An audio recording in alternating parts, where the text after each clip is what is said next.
مجھے بتائیں جنت کی لالچ کس نے دی ہے؟ اللہ نے. اب کوئی شخص کہتا ہے مجھے جنت نہیں چاہیے، تو وہ کس کو نگیٹ کر رہا ہے؟ اللہ کو.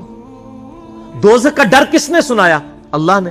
اگر کوئی کہتا ہے جی مجھے دوزخ کا ڈر نہیں اور عجیب و غریب قسم کی باتیں کرتا ہے، یہ کتاب و سنت کی تعلیمات میں یہ باتیں نہیں ہیں، آپ کی جذباتی ڈاکٹرائن ہے، جذباتی جملے ہیں، ان کی کوئی حقیقت نہیں ہے، یہ صرف جذباتی باتیں.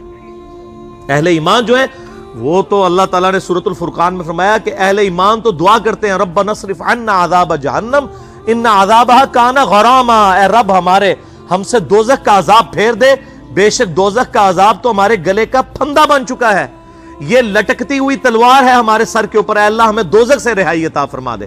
یہاں پہ کہتے ہیں جی دوزخ کا ڈر نہیں، جنت کی لالچ نہیں ہے. اور اللہ تعالیٰ کیا فرما رہے ہیں کہ اہل ایمان خوف بھی رکھتے ہیں اور امید بھی. وَمِمَّا رَزَقْنَاهُمْ يُنْفِقُونَ، اور ہمارے دیے ہوئے مال میں سے ہماری راہ میں خرچ کرتے ہیں.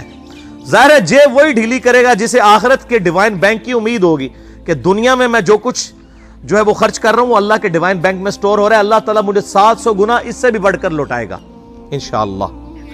فَلَا تَعْلَمُ نَفْسٌ مَا أُخْفِيَ لَهُم مِّن قُرَّةِ أَعْيُنٍ، پس کسی جان کو نہیں پتا جو کچھ اللہ تعالیٰ نے اس کی نفس کی خواہش والی چیزیں چھپا کے رکھی ہیں، من قرۃ اعین، ان کی آنکھوں کی ٹھنڈک کے لیے جنت میں، جزاء بما كانوا يعملون، جزاء ان اعمال کے بدلے میں جو وہ دنیا میں کیا کرتے تھے.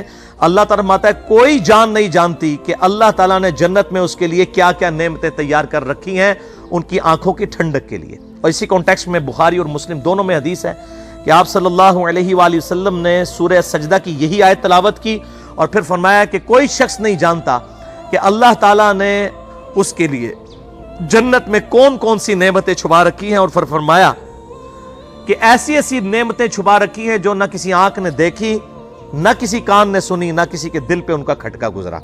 اور پھر آپ صلی اللہ علیہ وآلہ وسلم نے یہی آیت تلاوت کی. لیکن ساتھ یہ ہے اعمال کے بدلے میں.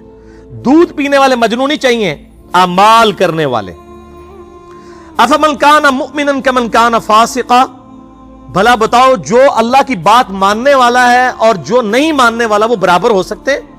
لا یستوون، وہ برابر نہیں ہو سکتے. اما الذین آمنوا وعملوا الصالحات، جو لوگ ایمان لے کر آئے اور انہوں نے نیک اعمال کیے، فلہم جنات المأوا، ان کے لیے ہمیشہ کی جنتیں ہیں، نزلا بما كانوا يعملون، اور یہ بدلہ ہوگا ان کے اعمال کا. اب یہ دیکھیں بار بار بات آ رہی ہے اعمال اعمال اعمال. صرف دعائیں کرنے سے کچھ نہیں بننا اور صرف محبت کا اظہار کرنے سے کچھ نہیں ہونا، اعمال بھی اختیار کرنے ہیں. وَأَمَّا الَّذِينَ فَسَقُوا فَمَأْوَاهُمُ النَّارُ،